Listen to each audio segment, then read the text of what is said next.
ஒரு சிறிய தவளை ஒரு பெரிய கனவு கண்டது. அது உயரமான மரத்தின் உச்சியை அடைய வேண்டும் என்று நினைத்தது. ஒரு நாள் அந்த தவளை துணிவுடன் மரத்தில் ஏற ஆரம்பித்தது. அதை பார்த்த மற்ற தவளைகள், "அது முடியாது, கீழே வா" என்று கத்தினார்கள். அவர்களெல்லாம் அதை நம்பவில்லை. ஆனால் அந்த தவளை அந்த வார்த்தைகளை பொருட்படுத்தவில்லை.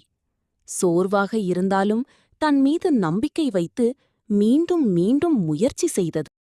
இறுதியில் தனது விடாமுயற்சியால் அந்த தவளை மரத்தின் உச்சியை அடைந்தது.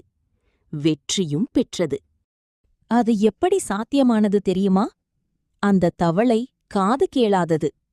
மற்ற தவளைகள் உன்னால் முடியாது என்று கூறும்போது அது கேட்காமல் அவர்கள் தன்னை ஊக்குவிக்கிறார்கள் என்று நினைத்தது. இக்கதையின் மூலம் நாம் தெரிந்து கொள்வது என்னவென்றால், நீங்கள் ஒரு இலக்கு வைத்திருந்தால் எதிர்மறை சொற்களை கேட்காமல் முன்னேறுங்கள். வெற்றி நிச்சயம். வாழ்க்கையில் நமக்கு நம்பிக்கையும் செயல்படுத்தும் திறன்தான் முக்கியம். அது மட்டும் இருந்தால் எந்த உயரத்தையும் நாம் தொடலாம்.